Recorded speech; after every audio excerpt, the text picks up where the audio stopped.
안녕하세요, 부트페이입니다. 지난 시간에는 결제창을 띄워서 샌드박스 모드로 결제 완료까지 진행을 해봤습니다. 그럼 다 된 거 아닌가 생각하실 수 있는데 결제가 정말 유효한지 확인하는 단계가 있습니다. 쉽게 말하면 영수증 검증 같은 개념이에요. 앱스토어 인앱 결제도 결제가 끝나다고 바로 아이템을 주는 게 아니라 서버에서 영수증이 유효한지 확인을 해야 되거든요. 피지 결제도 마찬가지입니다. 이 결제가 우리 주문이 맞는지, 금액이 맞는지, 이미 처리한 중복 주문은 아닌지 이런 걸 확인한 뒤에 내부적으로 주문 완료로 바꿔야 됩니다. 지난번에 결제 연동한 프로젝트에서 AI에게 이렇게 요청합니다. 부트페이 MCP를 참조해서 부트페이 결제를 서버 승인 방식으로 처리해줘. 아마 결제 연동해줘 라고만 했었어도 서버 승인 방식으로 구현을 해줬을 수도 있는데요. 그래도 PG사마다 지원하는 여부가 다를 수 있고 개념상 한번 짚고 가는 게 좋겠습니다. 이 프롬프트를 먼저 날리고 AI가 구현하는 동안 서버 승인 방식과 클라이언트 승인 방식이 뭐가 다른지 설명해 보겠습니다.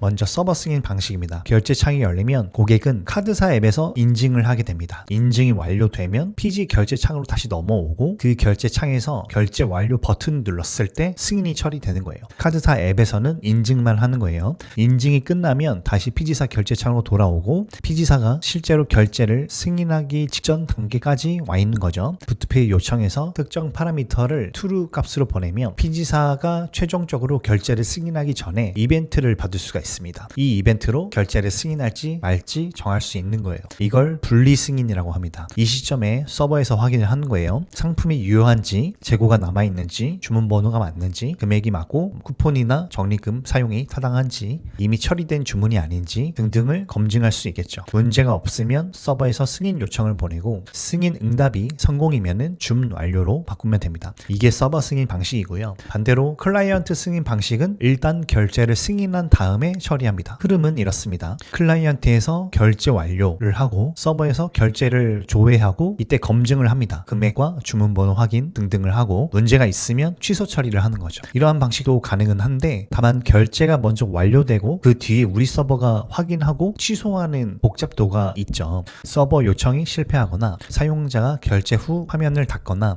주문 상태 반영이 늦어지면 애매한 상태가 될 수 있습니다. 그래서 가능하면 결제 후에 취소하는 방식보다 서버 승인 전에 서버에서 확인하고 승인하는 방식이 훨씬 더 직관적이라고 할 수 있겠죠. 짧게 정리하면 이렇습니다. 클라이언트 승인은 결제 완료 후 조회, 서버 승인 방식은 결제 완료 전에 서버가 확인하고 승인. 단건 결제 운영 기준으로 붙인다면 서버 승인 방식을 더 권장합니다. 그럼 웹훅은 어디에 쓰일까요? 웹훅은 부트페이에서 결제 상태가 바뀌었을 때 우리 서버로 알려주는 신호입니다. 특히 클라이언트 승인 방식에서는 웹훅이 더 중요한데요. 결제는 완료됐는데 사용자가 브라우저를 닫아버릴 수도 있습니다. 그러면 클라이언트에서 우리 서버로 상태 동기화 요청을 못 보낼 수도 있는 거예요. 이때 웹훅이 들어오면은 서버가 결제 상태를 다시 맞춰줄 수는 있거든요. 이런 식으로 보완할 수 있는 장치가 웹훅입니다. 서버 승인 방식에서는 승인 응답으로 결제 완료 여부를 바로 받을 수 있습니다. 그래서 단건 결제 완료 처리만 놓고 보면 웹훅을 기다리는 복잡도는 줄어듭니다. 하지만 운영에서는 웹훅이 여전히 필요할 수 있거든요. 관리자에서 결제를 취소하거나 외부에서 상태가 바뀌거나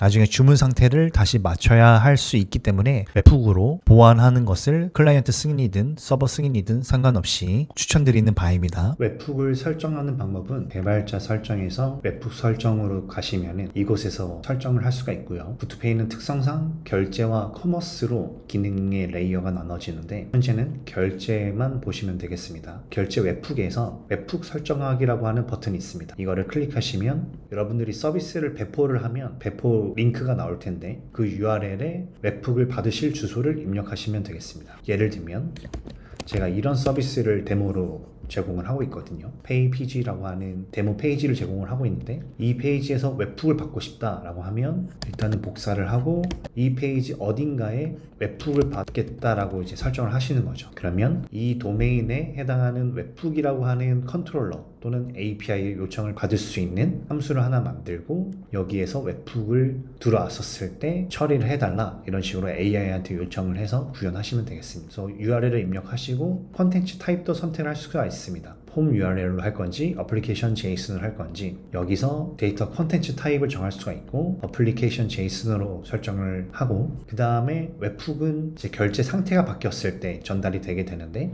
결제가 완료되었거나 취소가 되었을거나 특정 결제건이 진행을 하다가 오류가 났었을 때도 웹훅을 받을지도 설정을 할 수가 있습니다. 이게 필요한 이유는 보통 서비스마다 다를 텐데 예약 서비스라고 했었을 때 좌석까지 특정 사용자가 재고를 잡아두고 결제를 했었을 때 그 재고가 확실하게 처리가 되는 로직이 있다고 하면 그 재고가 결제가 되지 않았을 때는 예를 들어서 10분 뒤에 철회를 해야 될 수도 있거든요. 근데 결제를 진행하다가 에러가 나면 바로 재고를 철회를 해야 될 수도 있겠죠. 이런 거는 경우에 따라서 다르기 때문에 부트페이는 옵션으로 에러 웹훅도 제공을 하고 있다는 점 알아두시면 될 것 같고 웹훅에 대해서 서버가 올바르게 이제 수신하지 못했을 경우 부트페이에서 재전송을 하게 하거든요. 일정한 시간에 걸쳐서 재전송을 하게 됩니다. 1분, 뭐 3분, 5분 이런 식으로 횟수에 따라서 좀 비례해서 딜레이가 되게 되는 로직으로 발송을 하게 되는데 최대 몇 회까지 발송을 받을 수 있을 것인지 설정할 수 있고 기본값은 10회입니다. 이 상태로 저장하기를 누르시면은 이제 결제가 났었을 때 해당 주소로 웹훅이 발송하게 되고 서버 개발하실 때 이 페이지 주소로 올바르게 데이터가 오는지 확인을 하시기 위해서는 테스트 웹훅을 전송을 하는 거를 활용을 해서 이런 데이터들이 이제 발송을 했는데 내 서버에서 이벤트를 잘 받았는지 확인을 하시면 되겠습니다. 세 가지로 정리할 수 있을 것 같아요. 결제창이 떴다고 끝이 아니라 영수증 검증을 해야 된다. 클라이언트 승인 방식은 결제 완료 후 조회하는 거고 웹훅으로 상태 동기화까지 보완을 해야 되는 거예요. 서버 승인 방식은 결제 완료 전에 서버가 확인하고 승인합니다. 그래서 단건 결제는 서버 승인을 우선으로 보고 웹훅은 상태 동기화 장치로 이해하면 되겠습니다.